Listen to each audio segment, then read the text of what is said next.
All right, climbers, listen, your songs aren't going to do much if they don't connect emotionally to the listener. So today we're going to talk about 6 ways to help your song connect emotionally to the listeners. All right, Johnny, do your thing. Welcome to the climb! This is a show dedicated to helping singers, songwriters, and indie artists like you create leverage in the music business. That's what you're going to need in the new music business. You're going to have proof, record, provenance. You have to prove that what you do has value, that you're selling tickets, that you're getting streams, that you're getting video views, that you're getting cuts as a songwriter. And all of that is what's going to attract the people to you. It's not going to be your talent. It's going to be your track record. That's why we called it the C.L.I.M.B, C.L.I.M.B, creating leverage in the music business. See how clever that is? We are clever. I envy us right now.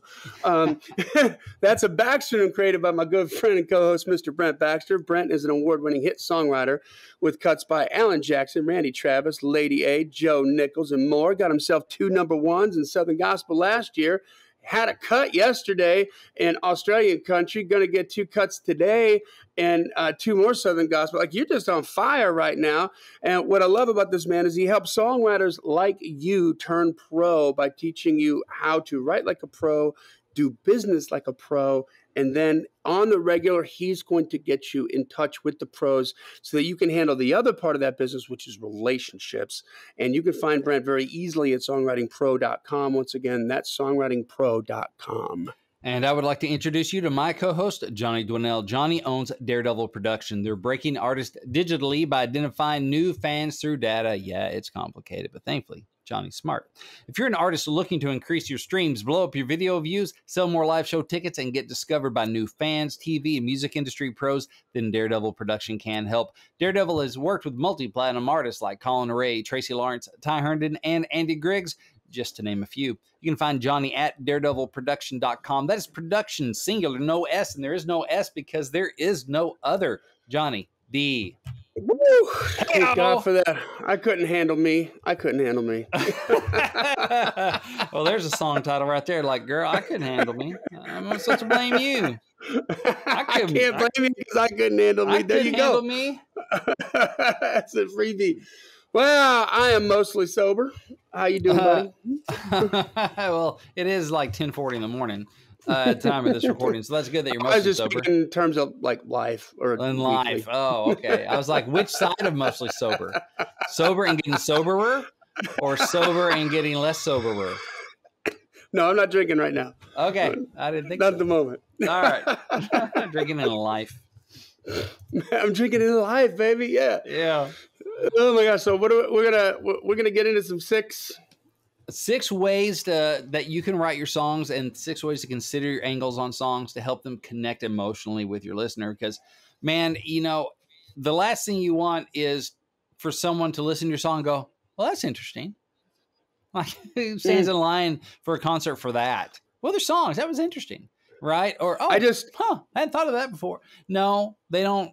You got to make them feel something, right? Got to make them feel something. Got to make them feel something, make them connect to it in some way. So we're going to talk about some ways to help your songs do that.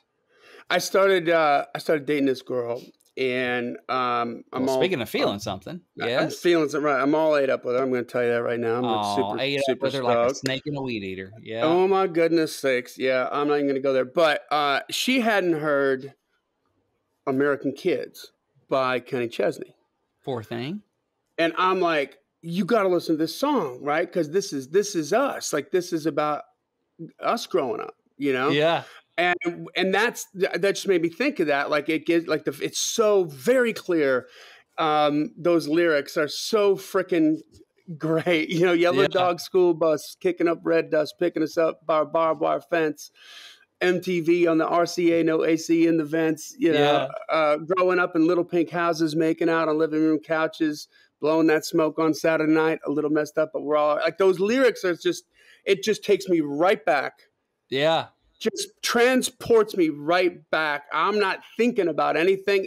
About the lyrics just get in and move and just move you. Yeah. And it's so Well done. That song So is well so done. well done, man. Yeah, Gosh, it's great. darn it. That is good. But all right. Well, before and that's we're going to talk about that too. Not We're that particular talking song, but No. that is that is you're tipping the hat a little bit to one of the ways. But I for sure, just had to testify. So before we do that, let's take care of a little business. We are proud as Peacocks to be on the American Songwriter Magazine's podcast network, ASPN. It's a 36-year-old brand name, and like so many of my favorite artists have been on the cover of it, and to get to be associated with that, we're super stoked. And if you have been a climber with us for years before we moved over to this podcast, then by golly, check out some of the other shows on there. We're not the only one. There's a bunch of other really great content on. It's all stuff you love: songwriting, music business, and production stuff. Those are the verticals. So there's a wealth of information there. And if you found us through American Songwriter Magazine, well, welcome to the climb. Yeah, that's right. Welcome. Step on in, the water's warm. But not like because it's a kiddie pool, we all peed in it. It's just because it feels good. So he went there on that one. All right. Did. Sorry. I was thinking about where I am in life. Hey, join the C.L.I.M.B community if you haven't done so already. This is a thriving Facebook community. It grows literally every single day. You have to ask to be let in. We let everybody in. But this is songwriters sharing thoughts with other songwriters, indie musicians, indie artists sharing thoughts, like hooking up song co-writes and even international co-writes and some of these co-writes have gotten cuts and been synced and are making money. So we're super excited about that. And marketing stuff, guys, people ask a question in there and you get a boatload of answers. And by the time I make it there to go down and get caught up on some responses, usually I'm just holding that finger emoji, pointing up, going, what they said. That's all. Exactly right. So we want to see you there. And by the way, you speaking of peacocks and being proud, you want to share some new heights. Yes. You want to share some new heights. We have places for you to to talk about your wins, to talk about your gigs and where you're going. And because we want to hear all about that, we want to hear it in the right place. So just, a little modicum of respect to the group and just put that stuff where it belongs. That's all. There's a place for everything. That's right. Or we will ding you. So that's right. So we love to celebrate wins with each other. So to make it easy to do that, so you can find them, we have a segment, a post we do when I'm on my game, every Wednesday called New Heights. And it's where we encourage you to share your music related wins. And so I'm going to share a couple of those that showed up recently. So Paul DeMarco, friend of the show and climber. Yeah. This is pretty cool. He says, I got to write with Jeff Cohen this week, and it was amazing. What a guy and what a writer. Jeff is very cool. And if that wasn't enough, I also got to write with the awesome Bill Lloyd, and he was so good to write with. Been in a very amazing week. So Bill Lloyd, if that's who I'm thinking of, like from Foster and Lloyd, I mean, those are some high level co-writes. So congrats, Paul, making that climb. Dude. Yeah. Yes. Making miracles happen. That dude works, man. He does. You got to love it. He works a lot. He works a lot. And every single time we hear from him, it's another cool story that beat the old one. So yeah, and that's part of the fun of, hey, we want you to brag on yourself, to let us know what's going on with you. Like, we encourage that. Please do. It's welcome. And it has a spot for that. But yeah, you keep coming back, and other people can be seeing that, going, man, that Paul or that so and so, like, okay, I need to get on this train. That's right. Because that's a lot of what people see is that stuff there. And you go, oh, I may not listen to the songs, I may not have time to do all that, but I can see that and go, oh, he's working. Oh, maybe I need to listen to those songs more. So it can help you out more than just being able to brag on yourself. So Kathy Wallace, another climber, said, I had an awesome week in Nashville with some great co-writing opportunities and some great publisher meetings. Feeling very blessed. Smiley face. So good job, Kathy. I was following along a little bit on Facebook and Instagram, follow her. So looked like some good stuff happening there for her, which is nice. And the last one we'll close with, and there are many more here, so y'all should go check them out. But Buddy Lee Dauberton, Buddy Lee Dauberton said, I had a song reviewed by Vince Gill himself, and he said it gave him chills. What? This song was about me almost committing suicide when I came home from Iraq, being almost one of the 22 veterans that commit suicide every day. So, man, God bless you, buddy, for so much of that. So thank you for being here with us. That's cool. And hanging in there. And you know, man, and to get a song reviewed by Vince Gill and Vince gives it the stamp of approval, you're doing something right. Yeah. So, I'm glad you're here in so many ways, buddy. That's awesome. And thank you for your service, man. Absolutely. And thank you for your service, sir. So that's cool. So those are some new heights. Can I gush a little bit on Vince Gill for a second? Like, yeah, sure. Just so y'all know the kind of guy Vince Gill is, right? So there is this massively amazing country western swing band, like old school country swing band in Nashville called the Time Jumpers. Mm-hmm. And they are, I mean, unbelievably good. They've won a couple Grammys for live performances and stuff. They got 3 fiddle players in the band. Yeah, right? That's how you know you're serious. Yeah. One of them is Larry Franklin, he used to play in the house band at the Bullpen when I worked there, which was in the basement of what's the name of that darn steak place? Stockyard or something? Stockyard, yeah. And the other one is Joe Spivey, and Joe Spivey's a friend. Joe Spivey is I've worked with Joe Spivey on like boatloads of sessions. Mm-hmm. So we have an indie artist that comes in. This is years ago. Vince Gill loves this band so much. Like he went and basically was like, "Can I be in your band?" Yeah. And they're like, "Okay, Vince." You know what I mean? If you know anything about Vince Gill, you know he's like a monster guitar player. Just FYI, he's the number 2 guitar player in the band. The other guy is like so incredible, right? This band, like musicianship, is like sick. And so it's a real fun hang. Right. So we had this indie artist come in, and it's the first time he's ever recorded. That's when I was working with Kelly. Mm-hmm. We recorded like 3 songs on him, and that is the e-ticket ride, right? Like this guy is so high on life. Like he literally, like, just to give you an idea what this meant to him, because he had never done this experience. And of course we did it right for him, you know? So he just had this great, amazing experience, cutting the tracks. He was like, Johnny, man, other than the birth of my 2 kids, like, this is the best day of my life.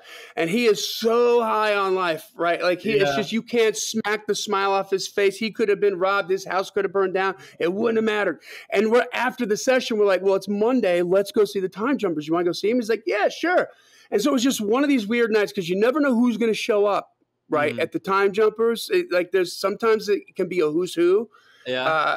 In the crowd, right? Because sometimes Amy will show up, Amy Grant, Vince's wife, and other famous people will go there because the musicianship's so good. So we walk in, and who is that artist from the 80s with he sort of had you got to be more specific. Richard Marx. Oh yeah, Richard Marx. Richard Marx is in there, and so all of a sudden, our guy who's not from Nashville. Okay, this guy's from, I think, Georgia or South Carolina or something. And he was just like, what is going on tonight? Like, are you kidding me? And I'm like, yeah, dude. And so then he's like, hey, and Joe Spivey was on his session. And he's like, do you think it would be okay if I went over and just thanked Joe for doing such a great job, man, on my record? I'm like, dude, he just played on your session today. Of course it's okay. Yeah. Just go thank him, man. You know what I mean? So he's over there. Hey, Joe. He's like, hey, man, what's going on? And he's like, man, I just want to tell you. And so he doesn't see behind him. The artist doesn't see behind him. But here comes Vince Gill. And he's coming over to Joe, and he knows that Joe's talking to this guy. And Vince just comes right up behind him. And if you can picture this, and like wraps his arms around the guy, around like his chest, and puts his face right up next to his and looks out of the side of his eye. And the artist just looks over, and Vince Gill is like hugging on him like a best friend. And he's like, what the actual F is going on? And we're like, welcome to Nashville. What's your dream? You know? That's how cool that dude is, man. He is so sweet, bro. Like, that guy just, I think he thought he died and went to heaven. He's like, yeah. I can't believe this just happened. Like, what is going on? Yeah, and he's I like, just started laughing. He's like, okay, other than the birth of my favorite child, yeah, this just got better. You definitely bypassed that other kid. Oh my God. That was such a good story. I don't know if I've ever shared that on the podcast. No, but that's I don't think awesome. you have. That's great. So listen, subscribe to the podcast wherever you listen to podcasts. Leave a rating and review. And the best thing you can do is tell a friend about it. We are very appreciative of the time that you spend with us. We do not take it for granted. We do not take it lightly. But we know that you do it for a reason. So tell somebody about it. That helps us help them, and let them know. You know, there's that. All right, let's get going. Okay, so that reminds me of, and I didn't witness this, so it's not nearly as cool, but a Bill Murray story, because, you know, Bill Murray's just a nut. I love Bill Murray, yeah. Yeah, he's a national treasure. And so I heard one time, like, he was in a restaurant, and, you know, these people were eating, and he just walks by and picks up the dude's burger, takes a bite out of it. He's like, and no one will believe you, or something like that. Or it was like that, or something like, you're welcome for the story. And like, you know, and it'd be so worth it. Like, thank you. That's awesome. Bill Murray just took a bite out of my burger. I got a story for the rest of my life. That's so good. It was something like that, where he's like owning it, you know, his celebrity, and being funny that way. So yeah. It's just super cool with it, yeah. Yeah, I heard like one time, like Tom Hanks like was in a restaurant or something. Somebody was like, or in a coffee shop, somebody was like asleep like at their table or whatever, and he gets their phone and takes some selfies of himself and like puts it back. So when they find it later, they'll be like, "What the?"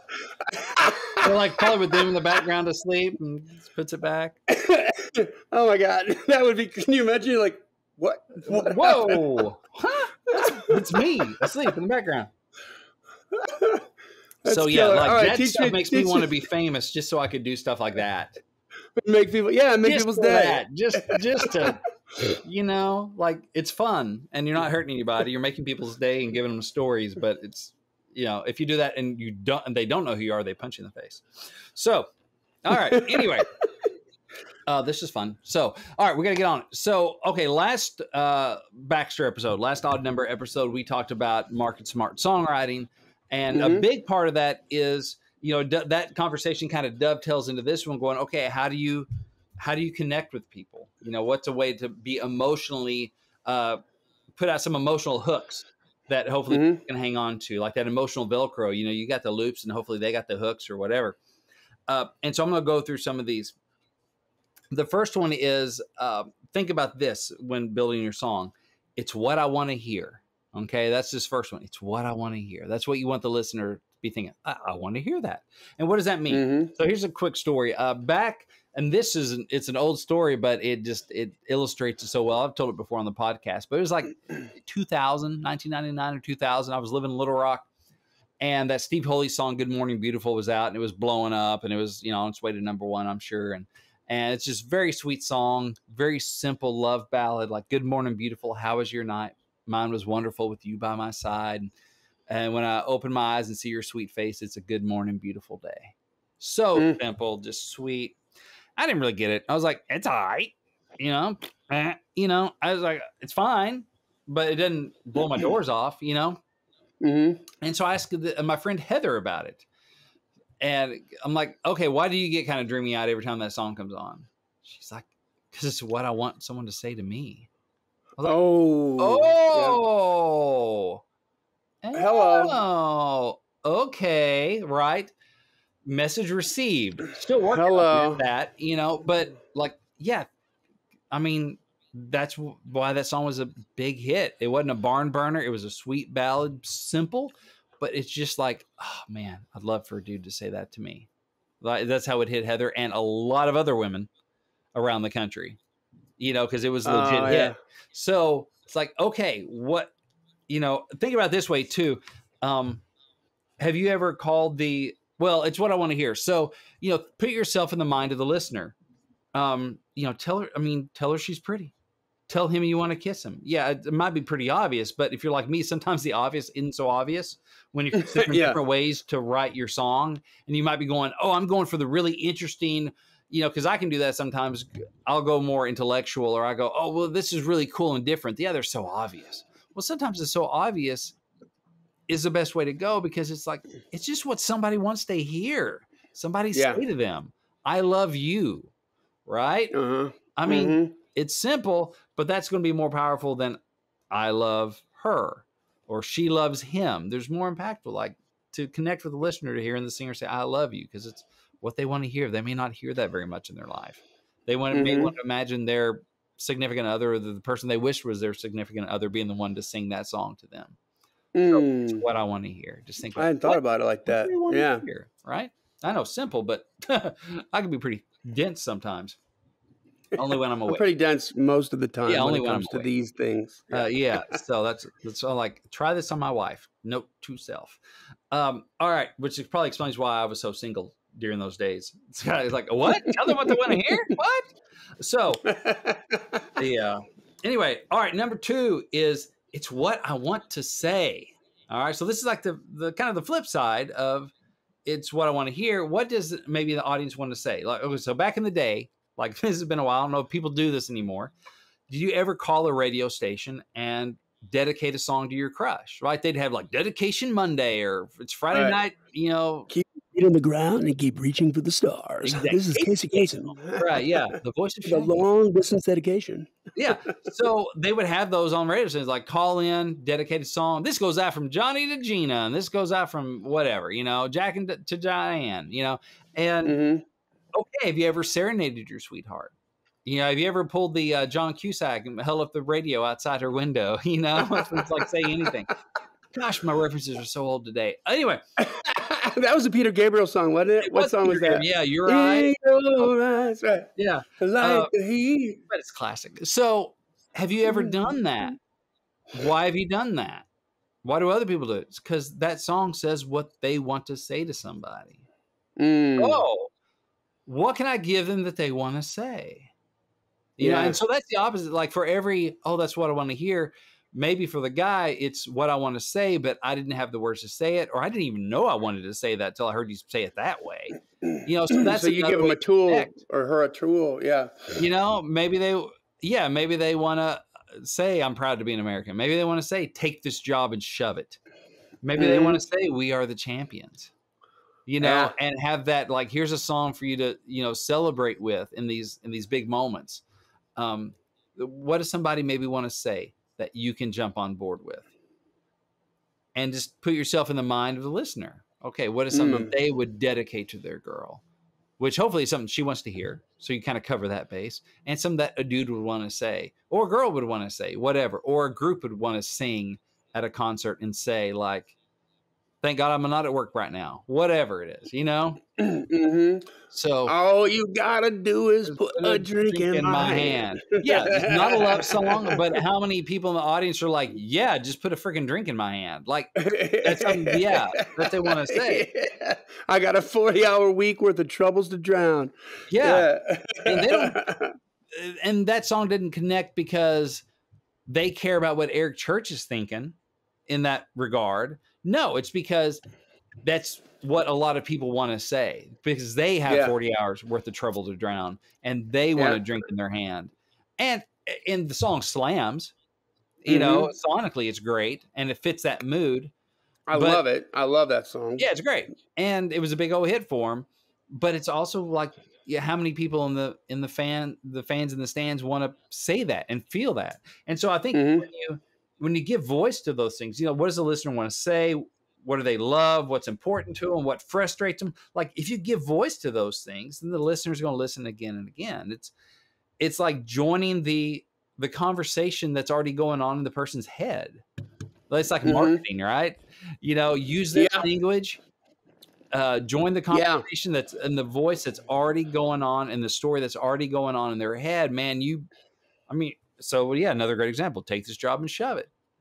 Now, Johnny Paycheck didn't have a real job. I mean, maybe at some point, I don't know, but I don't know if he had prison stints and playing shows.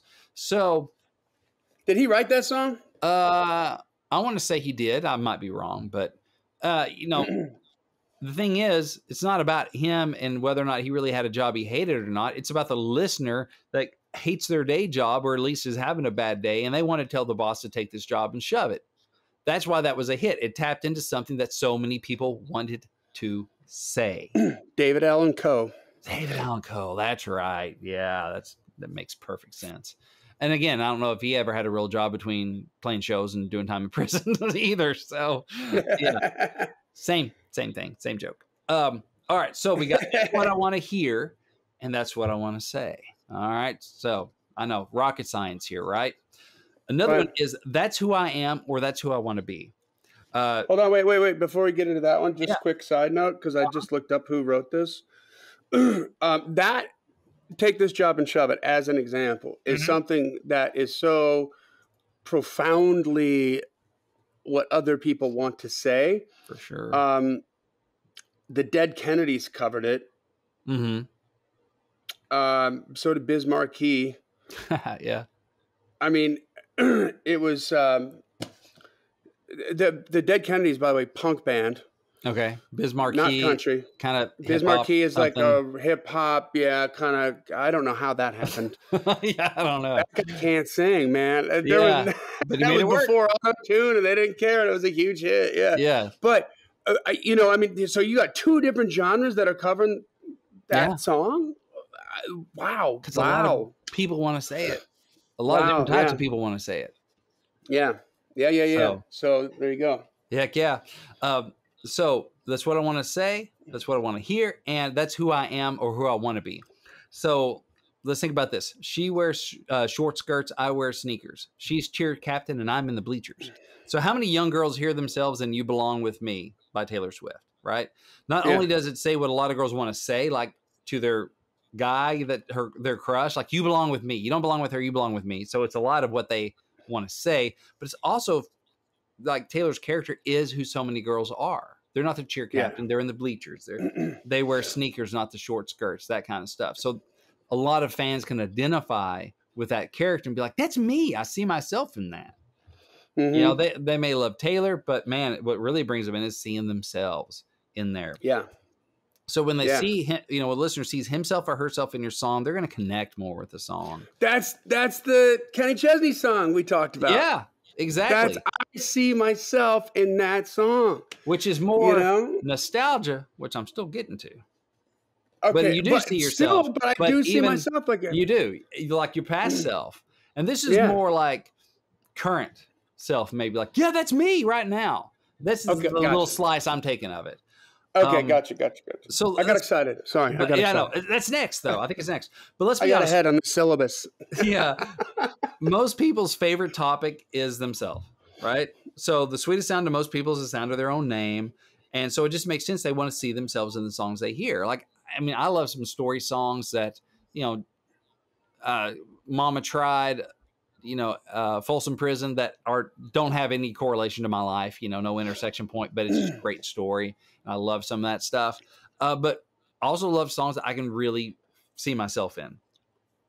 So a good example, another way to connect is not just being who they are. So that's a lot of like country songs, the country pep rally songs, but it's also like Jimmy Buffett, Parrot Head songs, or like who I want to be. It's a little bit of escapism. It's who I want to be. So Buffett, you know, most Parrot Heads aren't really beach bums, but we want to be, and we kind of want to pretend that we are when we're sitting by the little swimming pool in our backyard, pretending that we're going to really on a beach and going to be there for forever. So it's who I want to be. It's like almost aspirational, you know, like, oh yes, that's who I want to be. Another slice of that is how many country boys really are big time ladies men, like, you know, Luke Bryan or Florida Georgia Line, how they present themselves. Not many. Right. Not many real dudes have as much game as dudes in country songs. Right. Not many. But they want to feel that cool.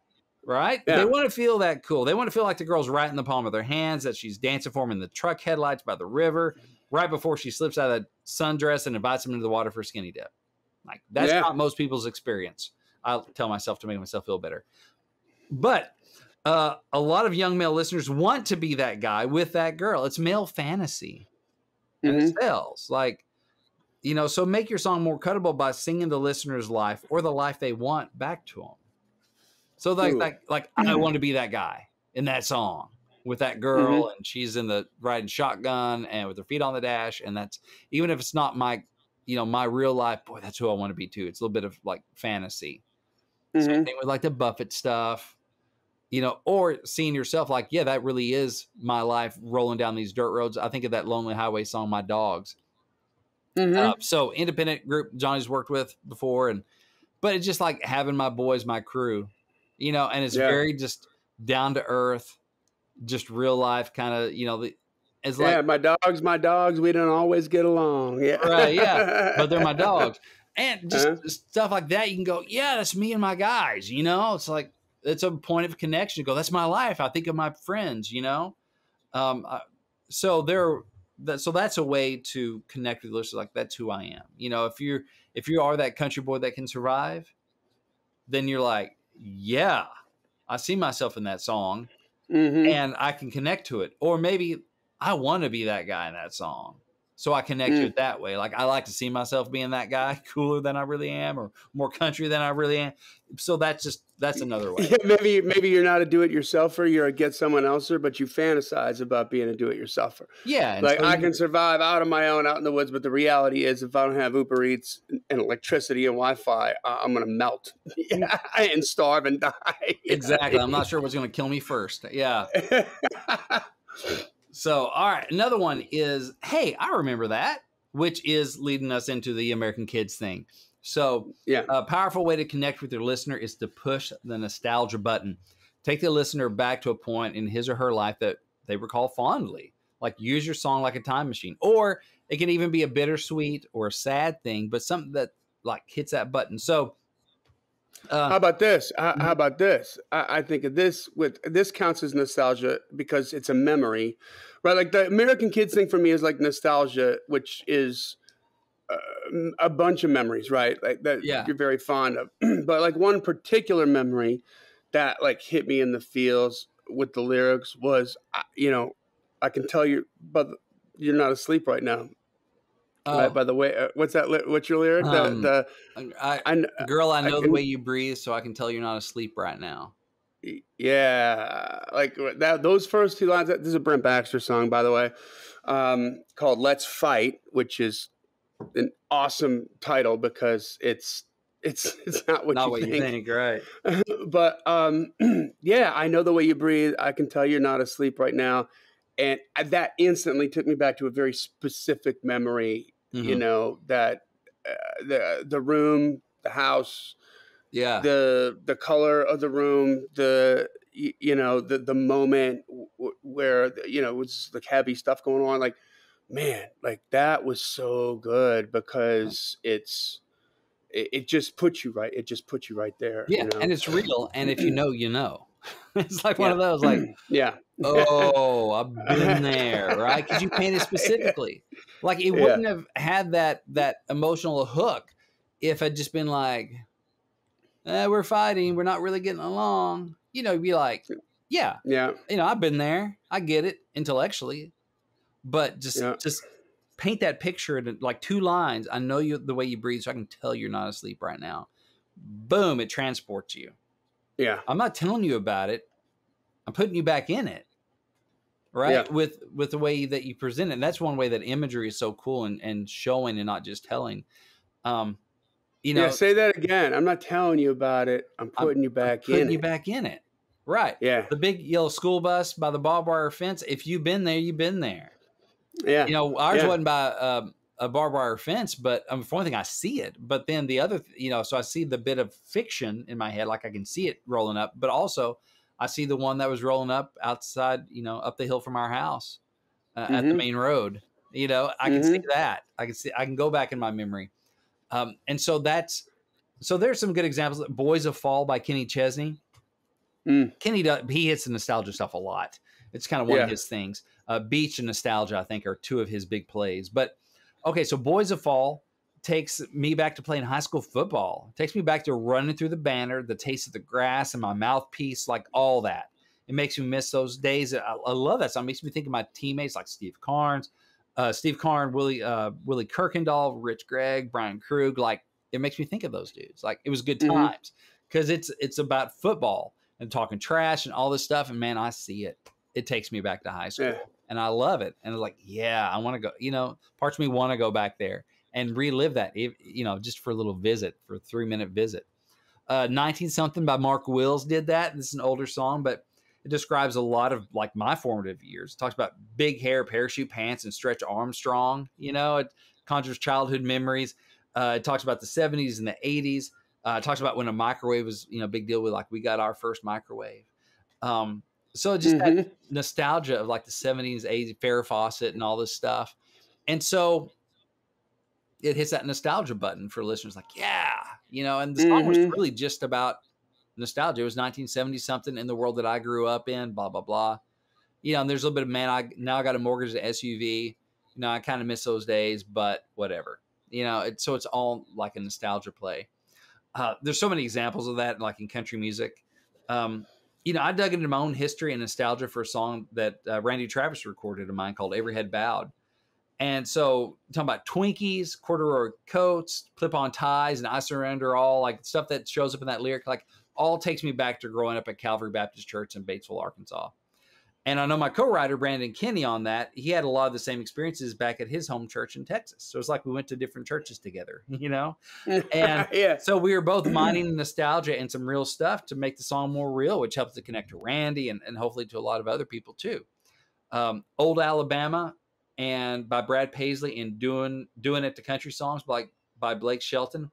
They use the nostalgia thing to bring an extra smile to their songs. And I would also add in All Summer Long by Kid Rock. You know, when he mashes up Sweet Home Alabama, Werewolves of London, that sonic nostalgia. Like samples can do that. Like it's like, oh, that, yeah, you know, that sonic nostalgia can hit somebody and take them back and transport them. You know, you're tailgating on someone else's, you know, coolness when you're doing that. You know, so you're adding some of their coolness, letting it rub off on your song.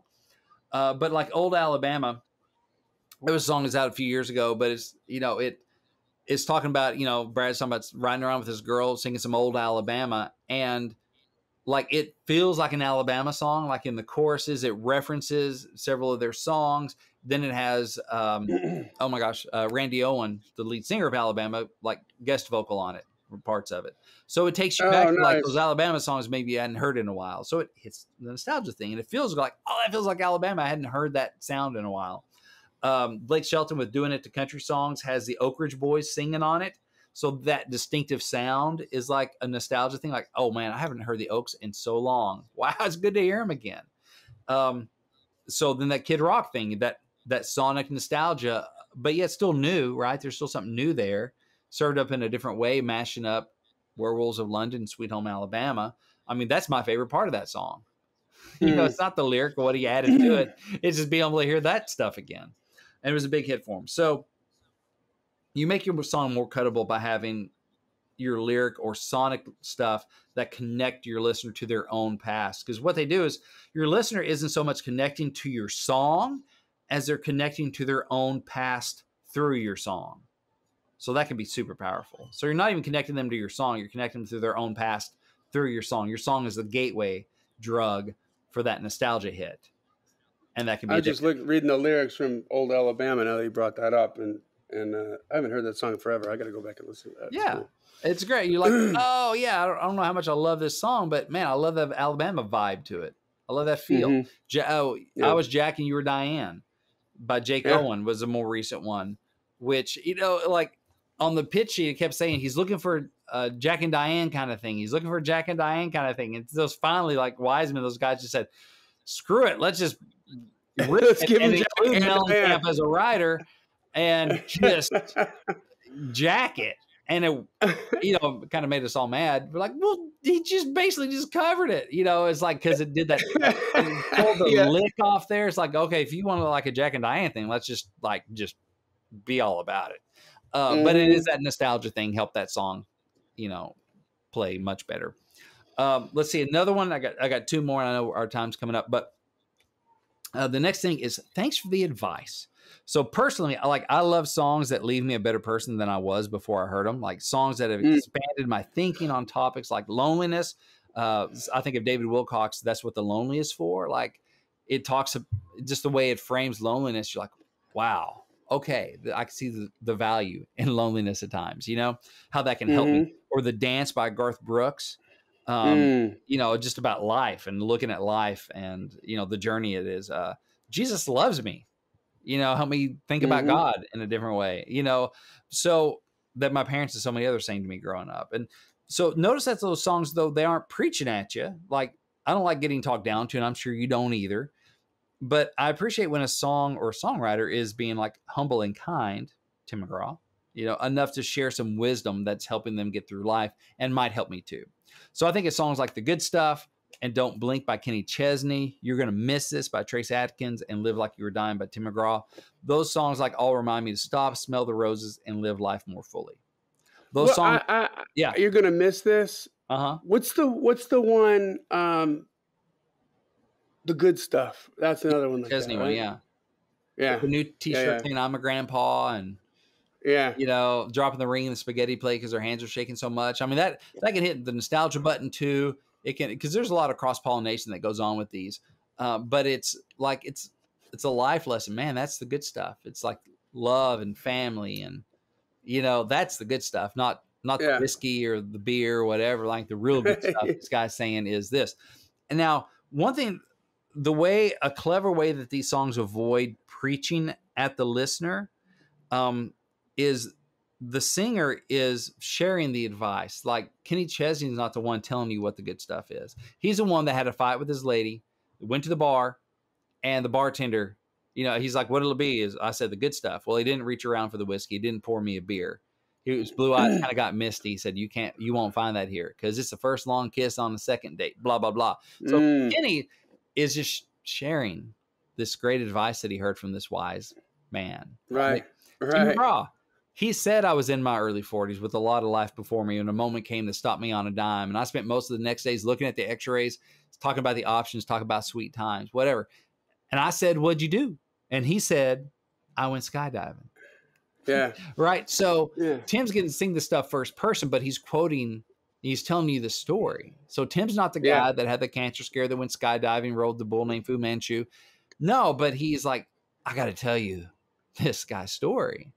And he said, I went skydiving. I hope he gets a chance to live like you were dying. So Rocky Tim's not Mountain preaching climbing. at me. Kenny's not preaching at me. They're not any better than me. Right. But they're like, you can't believe this.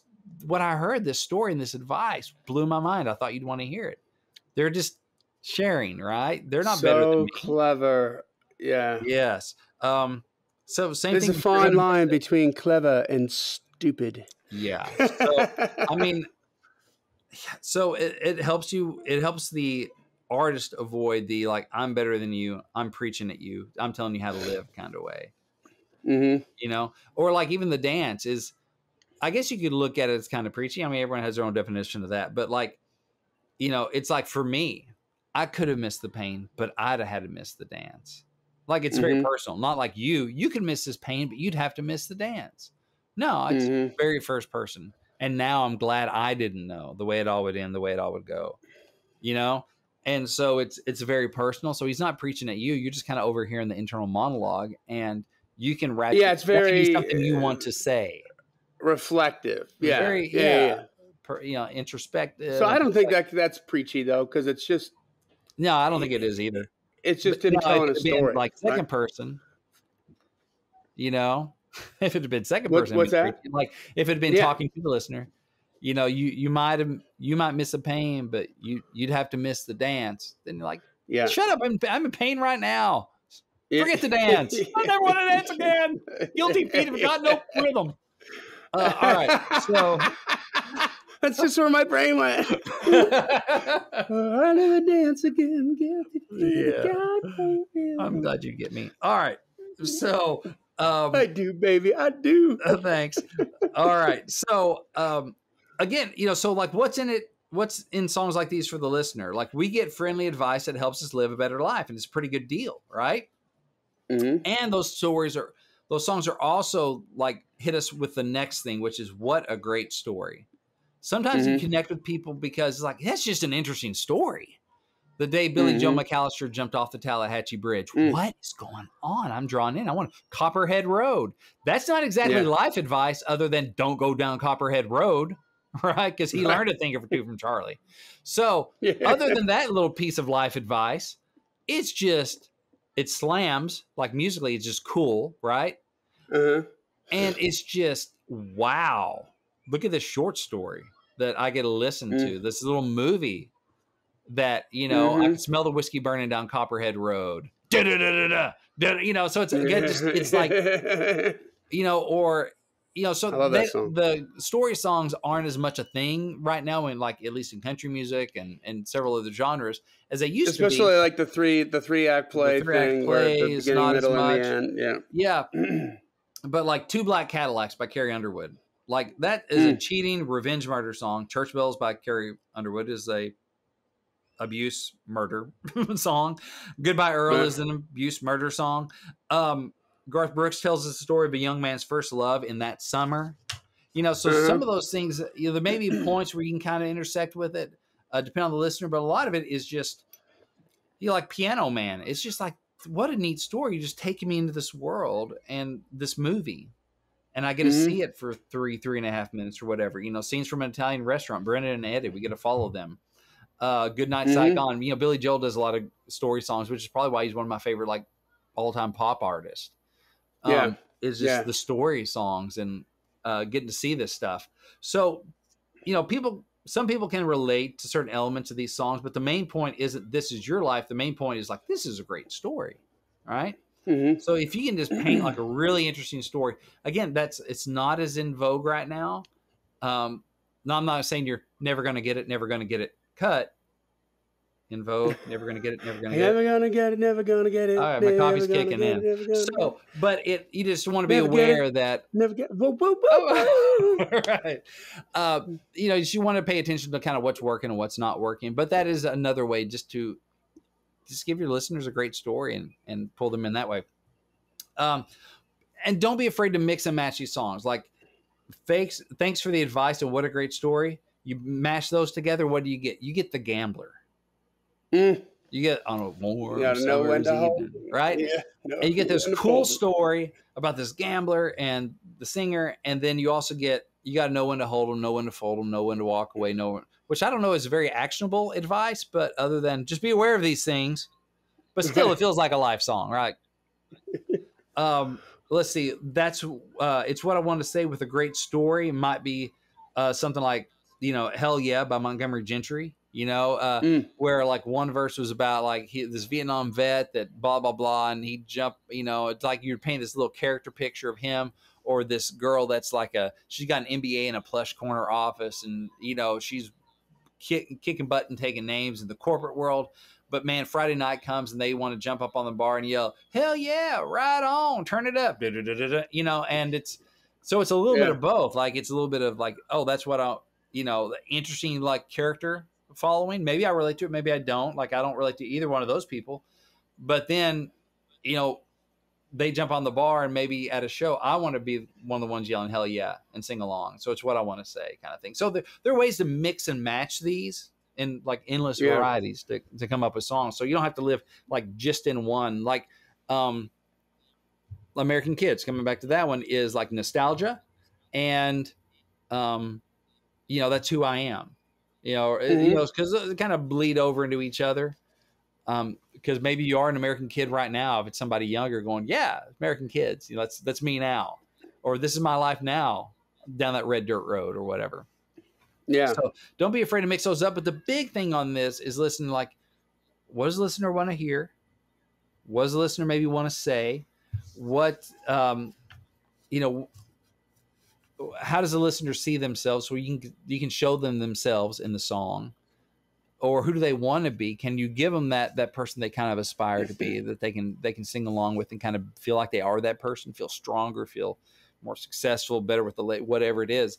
Or what are some nostalgia buttons you can press for that person? What is something that they're going to feel like, wow, I'm better for having heard that? Like, you serve up some life advice in a way that can connect them. Maybe something they need right now. Like, oh, I needed that, right? Or something that's just a great story.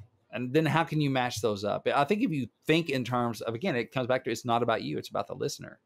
All those things are listener centric because we're trying to connect with the listener. So again, that's clarification, man. I had never, gone that deep on thinking about it, but it's so good. It's like, man, if there's something you do want to preach, you gotta twist the angle on it. Yeah. Right? Like how you serve it up matters whether or not that message is going to get through. How it's going to be received. If it's advice. Yeah. If it's advice and you're recounting a story, then you're delivering the message you want to deliver and you're not preaching at the same time. It's exactly. That's one thing, especially depending on your genre, but like, especially country artists, they don't want to be holier than thou. They don't want to be the fount of all wisdom. I mean, they can do that some, like Tim McGraw with Humble and Kind. He's kind of, I hope you'll be humble and kind, stay humble and kind. So he's kind of given the college commencement or the, so you can do that some, but it's not, I don't know. That one doesn't really feel preachy. Some people may think it is, but it was well received. But in Live Like You Were Dying, he's like, I'm not telling you to live like you're dying. I'm passing along. And so many are just like, I was in this situation. This is what somebody told me, and I'm passing along to you. Like, I'm with you. I'm one of you. We both need this. I'm just passing along one traveler to another. And so it takes the preachiness out of it because I'm not telling you how to live, but this guy said it to me and it hit me like a ton of bricks. So I just had to tell you. Yeah. Takes that kind of thing out of it. So anyway, I just hope you'll be thinking about that. Like, how is this going to connect to the listener? It's the so what factor. You hear a song, go, so what?